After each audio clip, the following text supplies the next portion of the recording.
Good morning, good afternoon, and good night. This is Marlon Fox Jr. This is Become a Podcast. How you become anything you dream, you declare, you commit, and success is your next breath. So, for the past two podcasts, I've been kind of telling you about my personal narrative. And that involved how I went from working from, what I was doing, graduating, working for Concordia University, working for Velocity Sports Performance. And in the midst of that, I started doing some basketball training. And I got enough confidence that I decided that I was going to train basketball players for a living.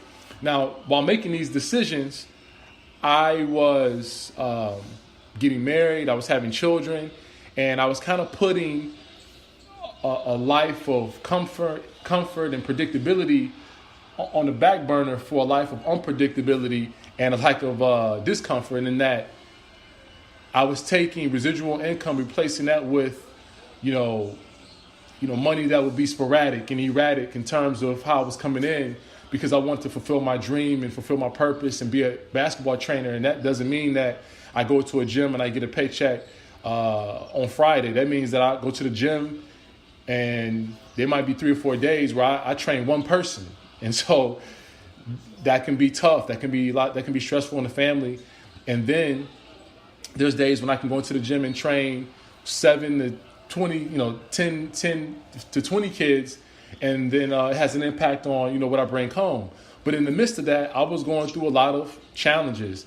And there was this one kid or this one person that kept me rocking and rolling, and that was Schmidt. And so I talked about how having a mentor isn't enough. Sometimes you need somebody.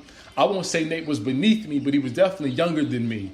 And as I was being mentored by people, I was mentoring him, but in some way, he was mentoring me and pushing me, holding me accountable, challenging me, and being honest with me.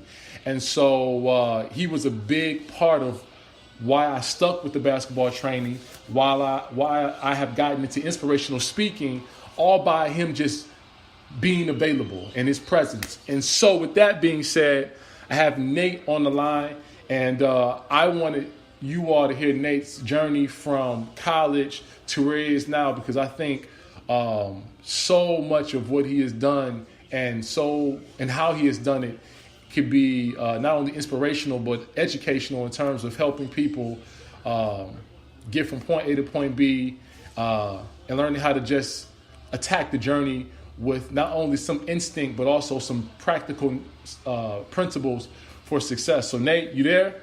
Yep, I'm here, man. Okay, and just to let you know, Nate, you talked and my microphone was letting me know that it can hear you. So with that being said, thanks, Nate. Nate gave, and look, let me say this. Nate gave me the idea. He told me start a podcast, and then he told me listen to this person, start working on your craft, and he would check on me from time to time, and I'd be like, I'm working on it, and I finally got some technology. So here we go. So Nate, take me through. You're at Denison College, and you're playing ball, and at some point you stop playing ball. But just take me through your college years and what led you to your next venture after college basketball. Yep. So freshman year, I was playing at, like you said, Denison University, a real small Division III school outside Columbus, Ohio, and played a little bit here and there, nothing much. My first career point was a fast break layup at 10 seconds left in the game. We're down 20 type deal, so wasn't the star of the show by any means. But just always loved the game. Loved just being in the gym all the time, and I wasn't kind of getting that love anymore with playing. Just because I wasn't playing a ton. But I knew I wanted to coach. I knew I wanted to either train or coach or do something still with basketball. I still had a love for the game.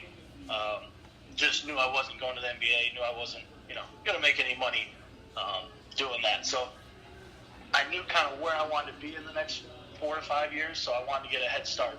Where a lot of people, they start at 21, 22 when they graduate college, looking to, get into coaching. I wanted to start, 18, 19 years old. So freshman year, I kind of had a mindset that I knew I wanted to coach.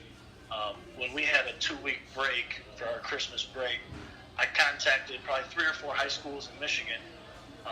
Just wanted to stop by, see how they do things. You know, a couple of the top schools in the Detroit area. Knew some people and just wanted to watch practice. And I didn't think too much of it. You know, I knew I kind of wanted to coach, but I was more so going to build relationships and kind of just see how they do things. And one of those schools was Romulus High School, one of the top high schools in the state of Michigan. And probably went 2 or 3 times, went and watched a scrimmage. The head coach there at the time was Nate Oates, you know, very successful, had been to a couple Final Fours, always ranked, always had Division I talent. So I knew it was a very good program, and, you know, I really liked how he did things as far as how he always competed in practice, how he ran the program, big on skill development, and it was kind of a year-round deal. It wasn't just, you know, here's 3 months for high school basketball. I mean, it was a legit program. So season ended, freshman year in college. You know, that was over, you know, spring break, kind of go home for, you know, the summer after college. And, you know, was kind of thinking I didn't want to play anymore, but, you know, wanted to kind of start getting my foot in the door for the college. And I kind of kept going to watch these workouts at Romulus. And finally the head coach just turned to me and said, man, why do you keep wearing, you know, jeans and a shirt? Like put on some shorts and help with this workout. And kind of from that point on, I just started helping out. And I kind of went from there. Now, you know, I want to stop you. One of the things that I think is really cool that you did, and I mean, again, it's so, the thing that I was always impressed by you is how forward-thinking you were and how mature you were in your process. Because what I tell a lot of people that are of age and are in college, if you want to work in a certain industry, go volunteer. Go interview those people, call them up and just get as close to those people as you possibly can and get as much information as you can about the industry, about what they do, about the jobs that exist within that industry so that you can figure out how you want to attack it while you're in college, right? So if you realize that, okay, I'm taking this major, but this job requires this knowledge base, well, then maybe you need to switch majors, so on and so forth. But I thought it was just very forward thinking that as young as you were, you called these people up, started figuring out who does what in college, and basically getting your foot in the door before time. And the second thing is to realize that you may love the game, but you loved it a different way. And it's okay to walk away from something when it's run its course. Like the basketball, the love of the game was kind of showing up in your life a different way, not as a player, but as an instructor, as a teacher. And you were just okay with saying, let me do something else. Whereas most people would try to play the game. You're not washed up, but you're burnt out in some way.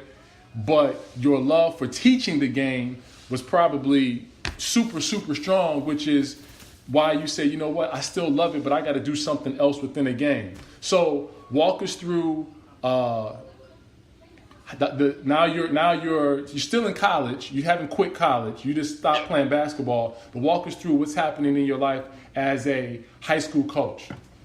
Yep. So, and like you said, completely volunteer. I got $20 maybe here or there every once in a while for gas, but I mean no more than $100, and some free food here and there. So I mean it was, I was the third assistant on the staff, which is a lot for a high school staff, but like you said, completely volunteer. I knew it was something I wanted to do. I knew this program was a very, very good program. I knew the coach was very well connected, and I knew it would help to, go work for him as a volunteer rather than go work somewhere else just for, $2,000 for the year. Yeah. So I was still going to school at Denison. It's about a three and a half hour drive from Denison to back Ann Arbor, Romulus, Ypsi area. And every Friday when the season hit, every Friday right after my 8:30 class, I would get in a car, drive home, make it right in time for shoot around. We'd go play a Friday night game, Then we had stuff Saturday morning, and then we normally always played Friday, Saturday. The high school tournament in Michigan is set up where you win the semifinal on a Friday, you play the championship game on Saturday. So our head coach, forward thinking as well, wanted to play as many times on a Friday, Saturday as he could. So that way when we got to that point, it was something we had done 5, 6, 7 times already that year, which worked out perfect for me. Wow. As kind of a commuter coach. And let me stop you right there. It's funny when you decide what you want to do. It's funny how things just start working in your favor. You know what I'm saying? Like how crazy is it that although your schedule ends on Friday at around 8 or before 9, and then they have all their games. The high school has all their games on the weekends. But it's funny because you decided what you were going to do and you acted on it with such confidence and conviction and such a commitment. It's funny how things just work so that after Friday, on Fridays and Saturdays, all the games took place and you were just so happened to be available on those days. But we'll go ahead. Yep. And even working out more perfect, we played.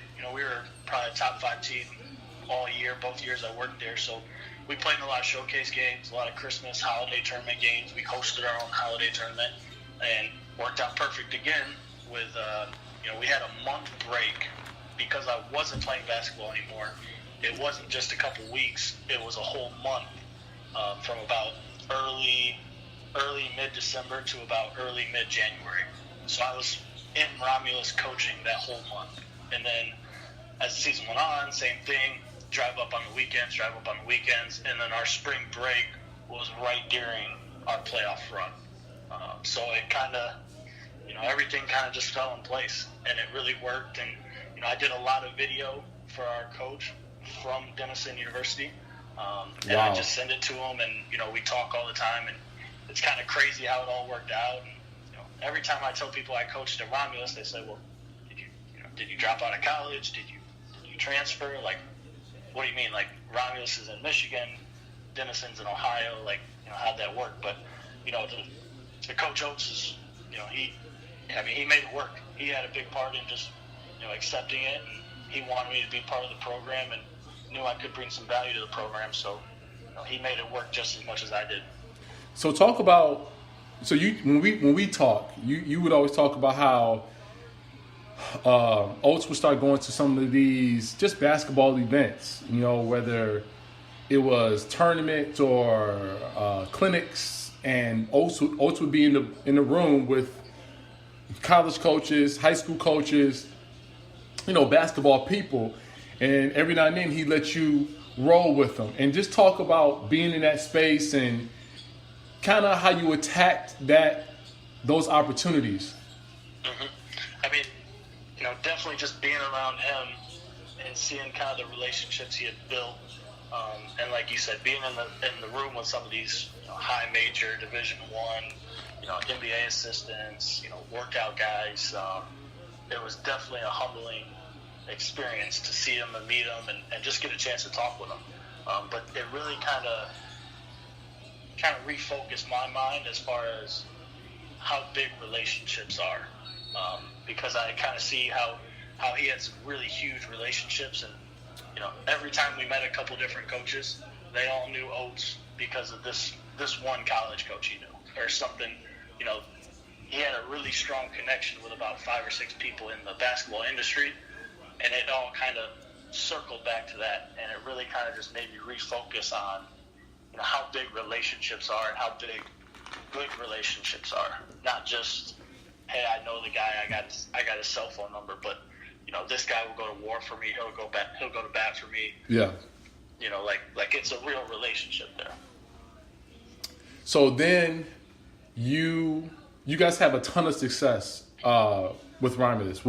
This kind of real quick go through what you guys were able to accomplish, and it's also, I don't know if this is, I guess this is just a matter of coincidence and circumstance, but and I'm sure it's your contribution, because having somebody who can train players effectively and understands how to train players can get you a couple more wins, because now that guy who wasn't now that guy who's on the wing now has maybe a couple go-to moves that he can use in clutch situations or the confidence to play on a higher level. But you got with that team at the right time because that team did immensely well, and had some very good team success. And so you come in at the right time. You contributed, no doubt, but they just so happened to be catching fire as a program. So talk about talk about the success that team experienced when you got there. Definitely had talent. We had a good group of guys, about 2 or 3 Division I guys that were kind of just getting done with their sophomore year. And when I got there, they're going into their junior year. So really starting to kind of figure it out and mature. And, the first year I was there, I believe it was 2011-2012 season, we went to the Final Four, lost in the Final Four.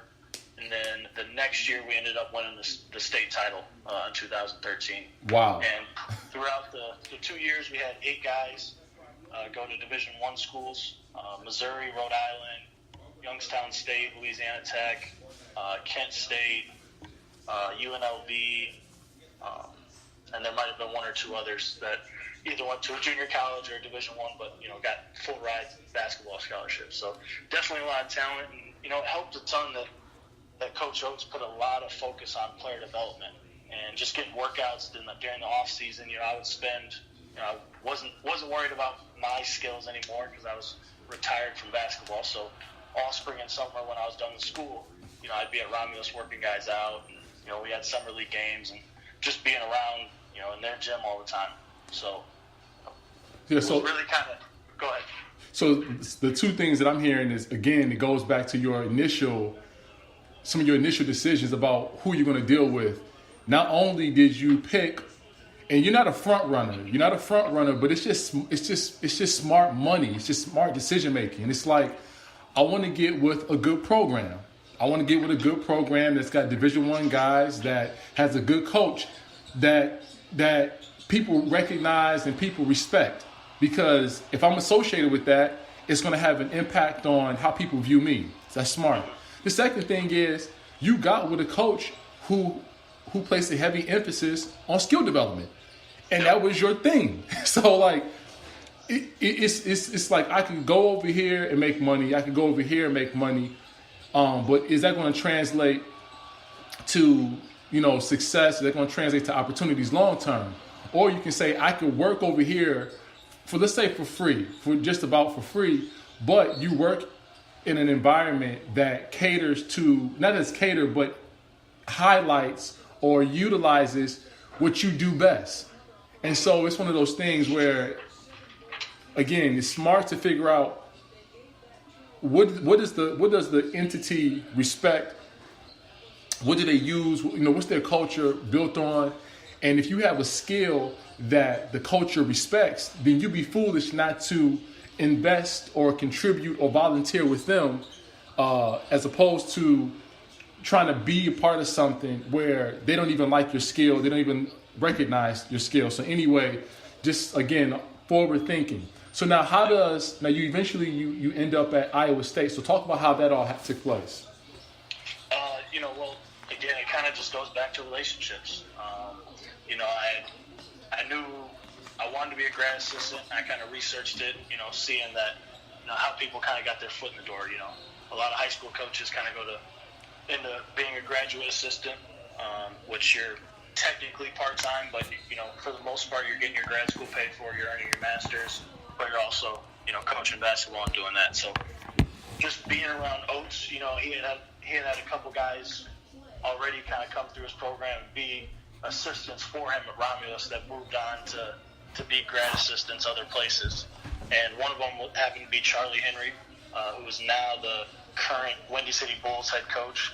And he was at Iowa State as grad assistant, got moved up to player development and moved up to assistant coach. And, we kind of had that connection between Oates and Charlie, and then, a couple other guys at Iowa State that Coach Oates knew as well. So we had kind of talked about it when I first kind of started helping Romulus, and he knew I had, a couple years left to college, and he was going to start helping me kind of figure out, a spot to be a graduate assistant at. And, it just happened that, he had kind of his right-hand man. Charlie Henry was very close with the head coach, Fred Hoiberg, and, really kind of helped me kind of get my foot in the door there at Iowa State and get the grad assistant job. So you get to Iowa State and you go back to your bread and butter, training, skill development. How did you? Because obviously with grad assistant, you're doing so much stuff on the Division I level. I mean, you're probably doing a lot of film work.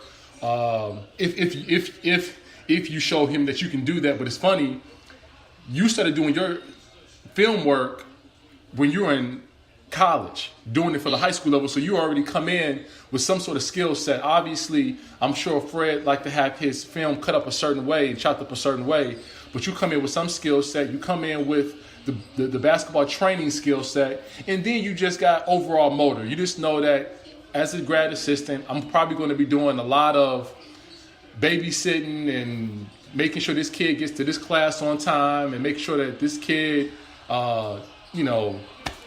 turns in his homework, goes to study table. So talk about kind of all of your responsibilities, and then talk about some of the other things you're able to do in terms of the skill development and maybe some of the other field work, the other more basketball stuff, not just the babysitter stuff. Yep. And, kind of going in, I had a mindset of no jobs below me. I knew I was kind of the low guy on the totem pole, so to speak. And, I was just kind of ready for whatever. Like you said, I knew how to do film. I knew how to do workouts. I knew how to kind of organize some offensive stuff. A couple other software programs that they use at the Division I level, we used as well at Romulus. So I was kind of ready for that. But like you said, there was some babysitting. As far as making sure guys get to class, making sure they do their homework and turn it in on time, making sure they get to practice on time. Stuff like that. That's just got to keep the guys happy at that level. You got to make sure they're doing what they're supposed to. More basketball side, it was a lot of player development, a lot of skill development on the court, as well as kind of breaking down film for guys as far as what they did last year, where they want to improve, what are some NBA guys they want to watch, what specific skills do they really want to focus on and work on, to move forward with. So a lot of stuff on the court. I helped Charlie, who was an assistant coach at the time, a ton with his scouts as far as the film, as far as the actual paper scout. Let me stop you one second, Nate. You said something else that was really critical about how to help players. Now, I'm sure Fred Berg has some expectations of what he wants to see his guys develop for the sake of his offensive scheme, so on and so forth.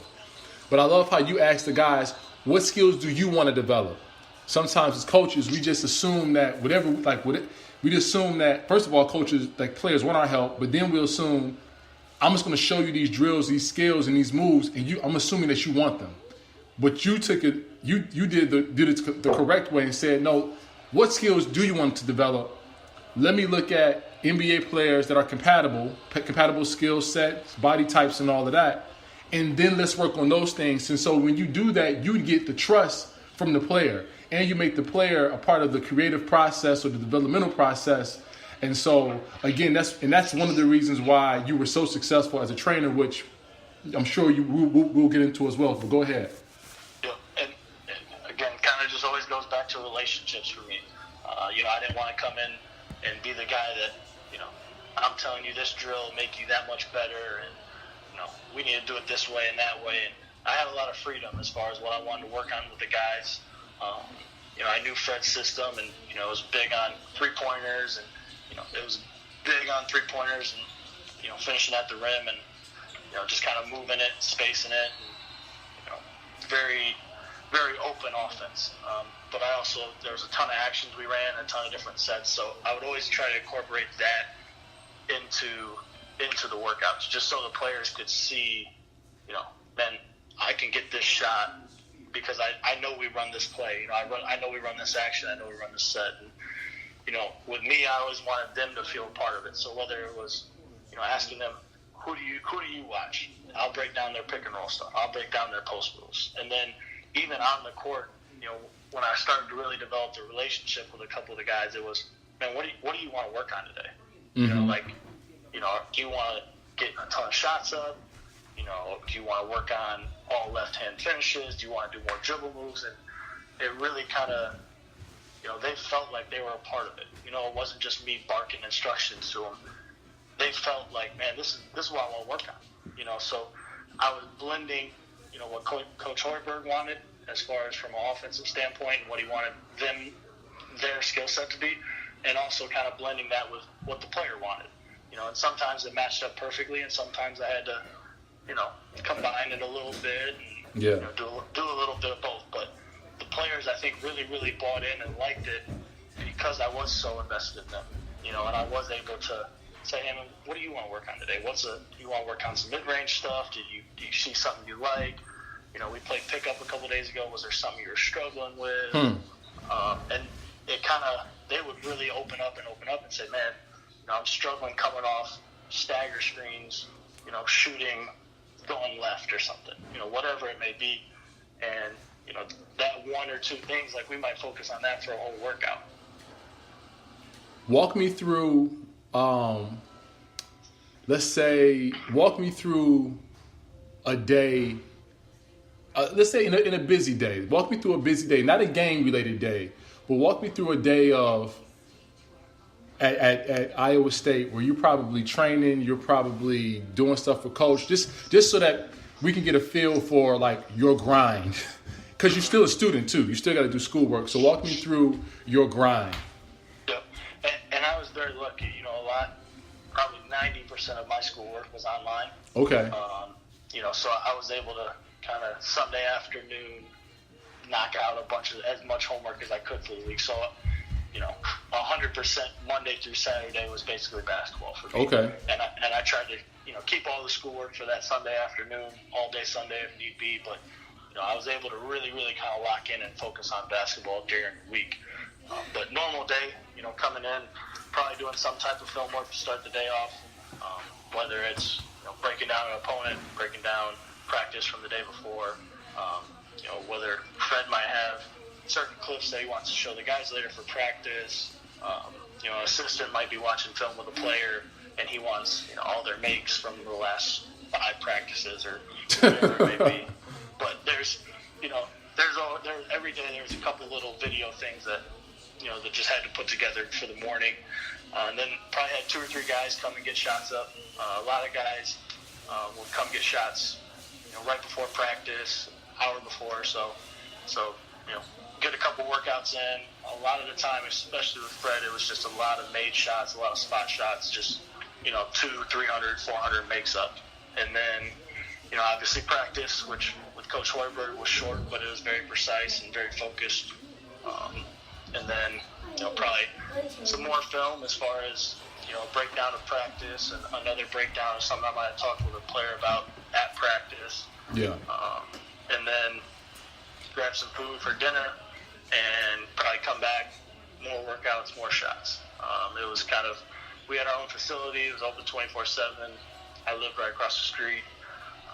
You know, those guys worked their tails off. And, you know, we were in there all the time. So, you know, I didn't want them, you know, I wanted them in there as much as possible. So I knew to do that, I had to be available as much as possible. And it wasn't, you know, them taking advantage of me and my time, but it was, you know, hey, I'm coming back tonight at 9. I just want to shoot. I'm coming back tonight at 10. I want to get a bunch of post moves, you know, and, you know, whatever it may be. But, you know, 24/7, you know, George Niang was probably, George and Naz Mitrulong were probably the 2 most famous ones as far as coming at midnight, coming at 2 a.m., coming at 6 a.m. Wow. You know, any time of the day, they just, you know, go take a nap after practice, wake up, want to get a workout in.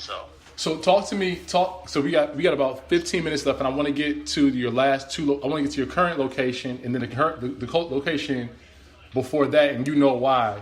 I want to talk about that location. I want to talk about that job. But just quickly talk about all this work you put in. And it's funny, everywhere you go, people end up being successful. Programs end up being successful, and players end up being successful because of the relationships, because of the work, and also the work that they get. Not just the work, but the work translates. So talk about the success that the team got, and then also talk about the players and what these guys have been able to do, where they're playing, and kind of just how they've ended up as a result of not only being at Iowa State, but getting a chance to meet you? Mm-hmm. So first year at Iowa State, was with current Chicago Bulls head coach Fred Hoiberg, and we won the Big 12 tournament that year, and then got upset first round of the NCAA tournament by UAB. We were a 3 seed, they were a 14 seed, lost by 1. Very tough.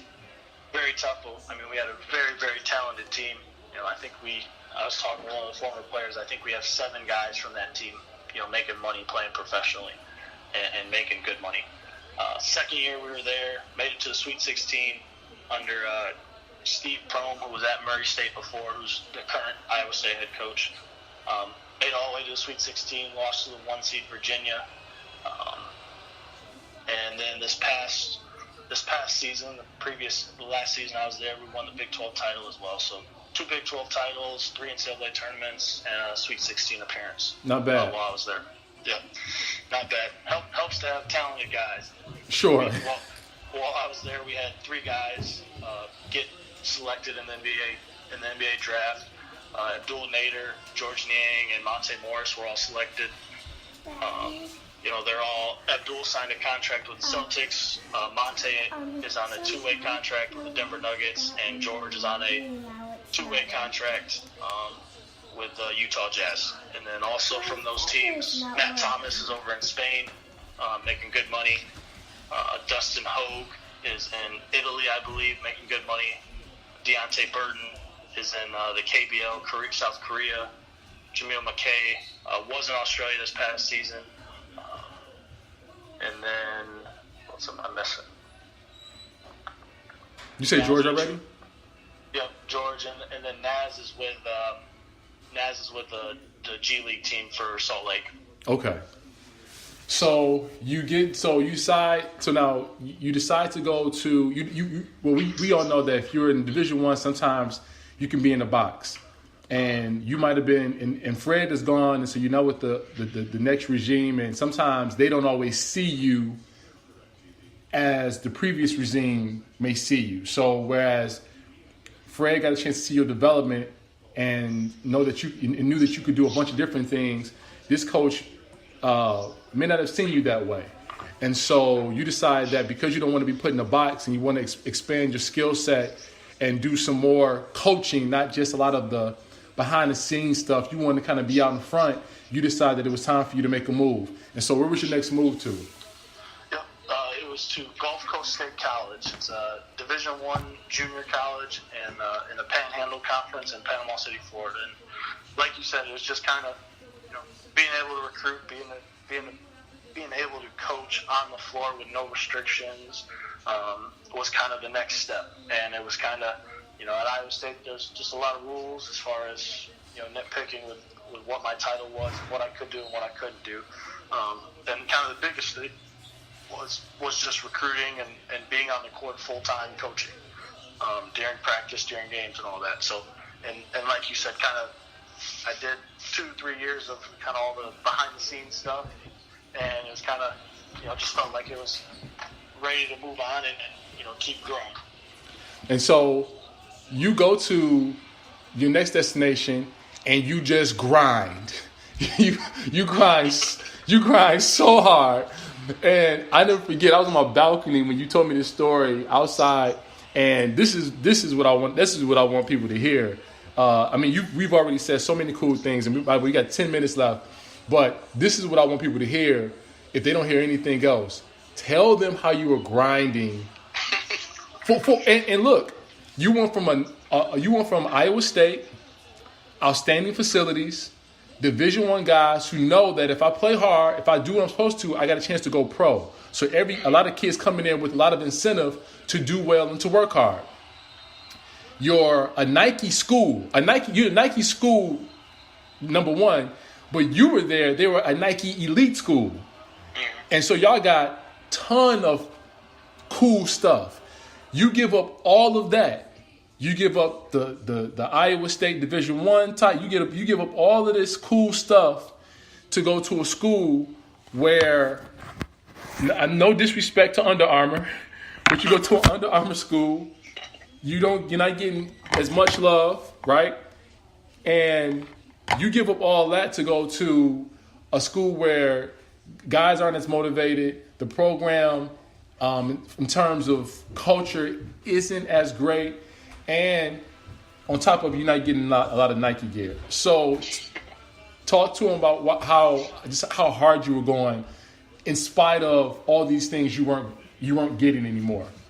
Yeah, and it's a big difference. It's like you said, you named off 3 or 4 things that, it's a big difference between, a high major Division I school and it was a very good JUCO. Our scholarships were probably top 98% in the country, very competitive scholarship package, very competitive conference that we were in, but just kind of, like you said, guys at different points in their life and their careers, but, it was a grind, and there was another assistant that helped me some, but for the most part, as far as those guys getting workouts, those guys getting to class, those guys, doing their homework, getting weightlifting in, getting extra shots, all of that, the film, it was a grind down there.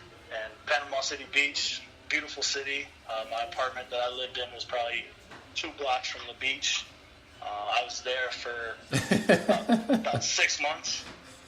Never stepped foot on the beach. I didn't have a TV, and I didn't have Wi-Fi until about the last 2 weeks I was there.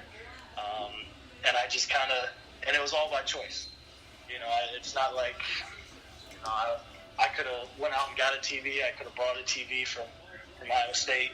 I just it wasn't that important to me to have cable. I was watching film. I was doing a ton of breakdown videos. I was reading a ton. I was recruiting. I just kind of went in with the mindset this is my chance to really kind of develop and grow. And I don't want to waste it chilling on the beach. I don't want to waste it, watching cable TV. I don't want to waste it, just surfing the web. So it was definitely a grind, and I enjoyed it. I loved it. And like you said, it's probably wish I would have went to the beach once or twice. But at the time I wasn't worried about it. I'd much rather go to the Starbucks and go on Synergy and watch a bunch of NBA clips than go sit on the beach and watch the sunset. So you decide to move on because the culture just wasn't what you had expected, and that's okay. And that's okay. Sometimes you got to know when to exit stage left when the situation isn't ideal. And it's funny because you were willing to work there and work hard for less, because you didn't get caught up in the flash of Iowa State, and you decided to go lower so that you could do more to invest in yourself. And you worked hard, and you didn't give yourself some of the luxuries that you could have. You want to focus on the work. Even when you took this leap of faith and decided to leave that college, you then got rewarded again. And so where are you at now? Currently I'm at Indian Hills Community College in Ottumwa, Iowa. And, definitely love my time at Gulf Coast. Coach Powell does a great job with their program and how it's run and developing those guys into young men. But, the timing's never perfect in this business, I think. And that's kind of what the advice that I got from, the handful of people that are close to me that are in this college basketball business. And, they kind of said, Indian Hills is, top 5, top 10 junior college program in the country. Every year they're ranked top 5 or top 10, well known throughout all of Division I basketball for always having high level, talented guys. So it was probably a month, maybe a couple weeks before the season. The timing was tough, but, the couple people that I really talked to were just, the timing's never going to be perfect. And so packed all my stuff and drove up to Ottumwa, Iowa, and started working here. And what's your record? We are currently 23-0 and number 2 in the country. And you're back to getting tons of Nike gear. back to getting tons of Nike gear. Well, listen, man. I'm gonna end it on that, man.